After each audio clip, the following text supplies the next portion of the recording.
Right, so we're in April. It's our busiest month and probably the most fun month because we're really starting to get all our seedlings going, transplanting, potting on, planting out and cutting our first crops. And today we've got something really exciting. We've got some new dahlia and chrysanthemum cuttings, and I thought you might like to see these plants, and I think you're going to be very surprised at what they turn into later on this year. Right, so we've just had this afternoon. I haven't even had a look.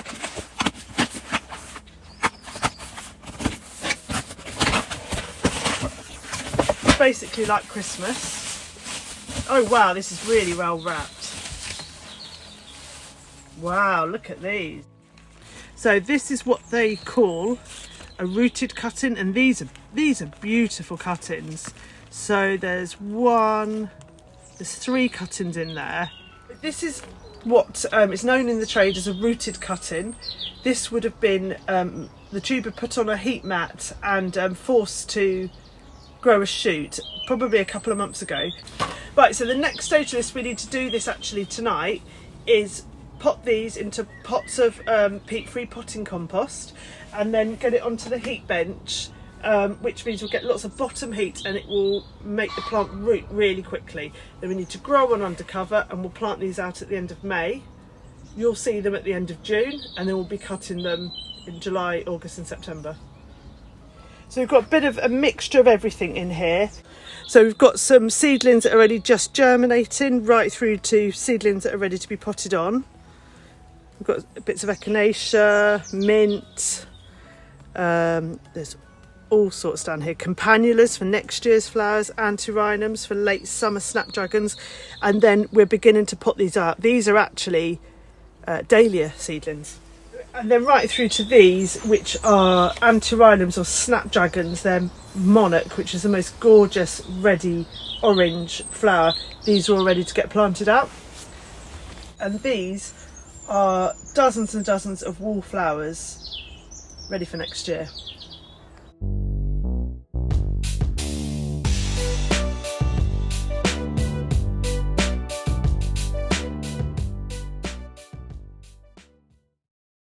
Hi and welcome to another month of Your Year of Flowers, and we are finally, after quite a long cold spring, entering full flower season, which is very exciting, and we've got some really beautiful flowers for you this month. And you also received the last of your pieces of equipment from us, this lovely big glass, recycled glass vase. And the reason that Anna and I both particularly like this type of vase is it's got that nice snug neck, brings things in but has the space at the bottom for the stems to splay out. So yeah, this week, what are we going to talk about? Well, I thought I could teach you how to shove stems into a vase, but that hopefully you are all confident enough to do that. But you have got these really beautiful branches of blossom. And you've also got some more of our beautiful narcissi, all these gorgeous different varieties, which are just stonking, frankly.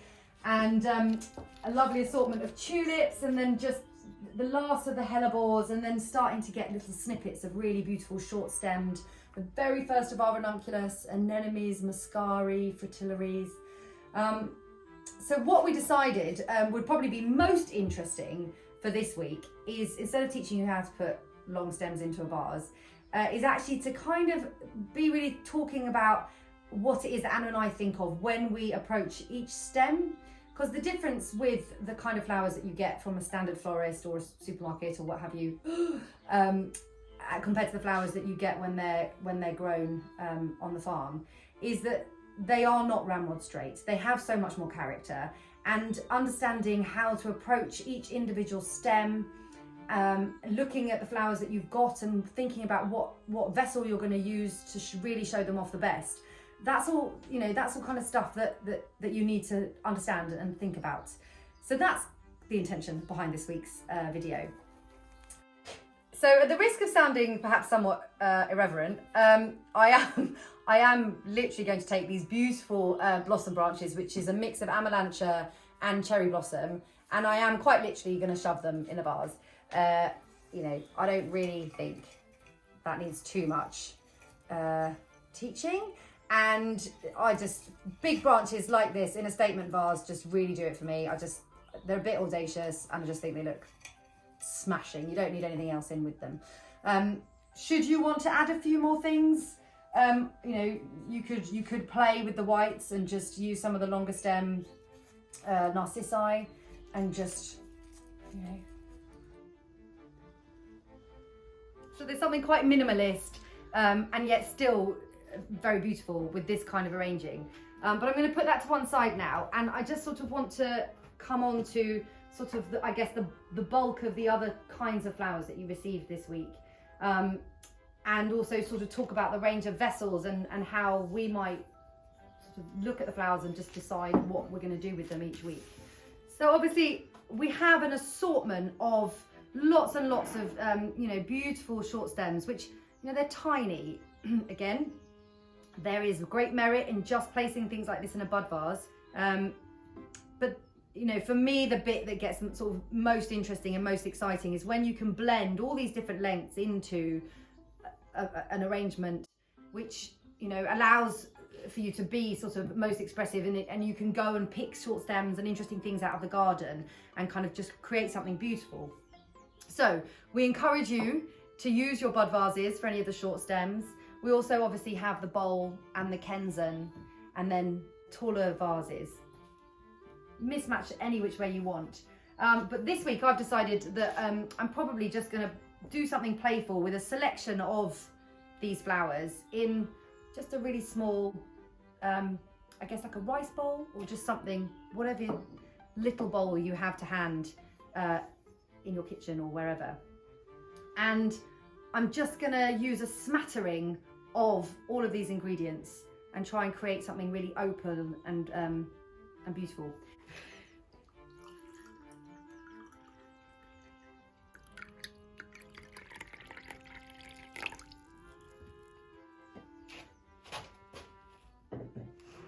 So this idea of being able to look at the stems and think about each one individually and think about where is the best kind of place to use them, what's the best sort of arrangement that will really let them sing. And this, I think, is a prime example of the kind of stem that is a classic stem from a flower farm, where it has lots of character. It's not perfectly ramrod straight with this perfect crown of flowers on the top. So I could choose to cut it at this junction here, which I am going to do to show you that leaves me with two quite similar sized stems. And then I could take it even further, and I could even cut it here, and then I get some more interesting little bits to play with in a small arrangement. So I'm going to take this one right the way down. Actually, I'm not going to take it right the way down. I'm going to take, so now from that one stem, I've produced four, a little family of four, from this lovely tall one to this nice sort of central bulky one to these two little detail pieces. And I intend to use them all in my one arrangement in different ways. So I'm going to use this one because it's just got such a beautiful kind of S shape to it. This is going to sort of be my first piece that's going to go into my arrangement. As ever, I have no idea what I'm going to do. Bear with me while we evolve as the piece goes on. But I'm going to push that on quite firmly onto my Kenzen. And I like the way that it's, curling in. So then I'm going to take the second size one. I'm going to put that one, probably might strip back some of the longer leaves so it's a bit more delicate. And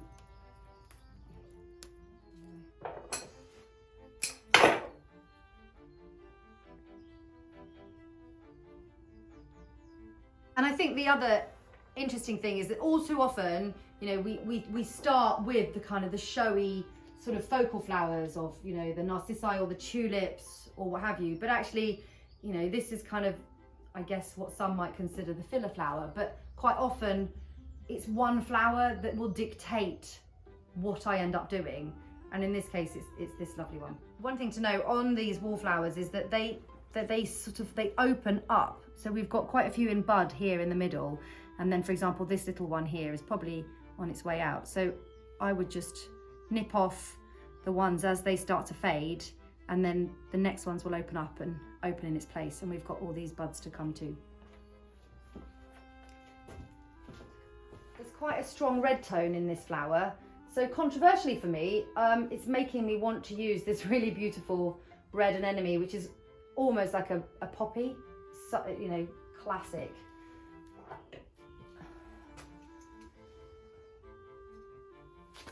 So I'm just going to have a little play and see where I think it should come into the vase. I think I'm going to put it out towards the back, because it is such a dominant flower. I feel if it was in the front, it would be almost overpowering for the other things.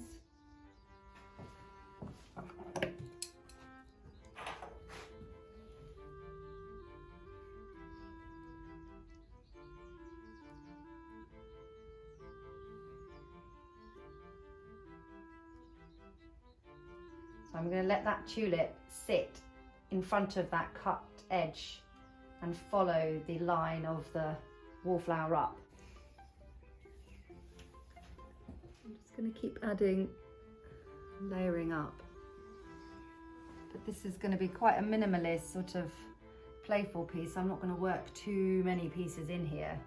Particularly because the red is quite a strong colour for the palette. So I'm just really gonna do just a couple of last minute tweaks.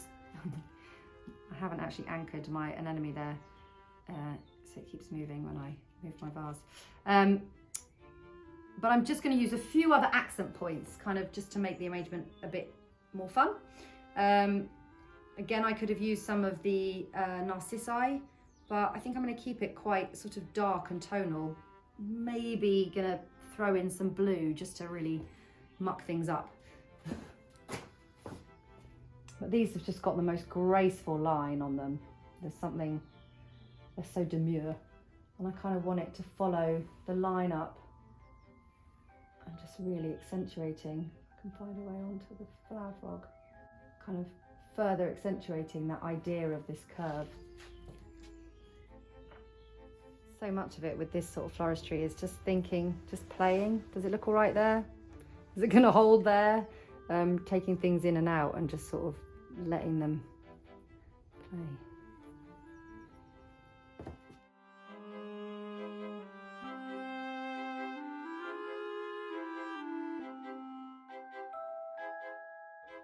So another flower that I also want to talk about is the hellebore, which I have decided not to use in this arrangement because the tone is not quite right. I went down the redder route, and that to me, those two colours together, although it works beautifully with the burgundy, I'm not sure I'm feeling it against that red.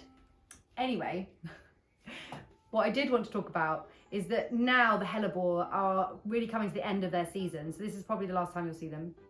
But what's so interesting about them at this time is that when they go into seed, they basically become indestructible. They will last in your vase forever and ever and ever, which is completely different to, you know, right at the start when they did go over quite quickly.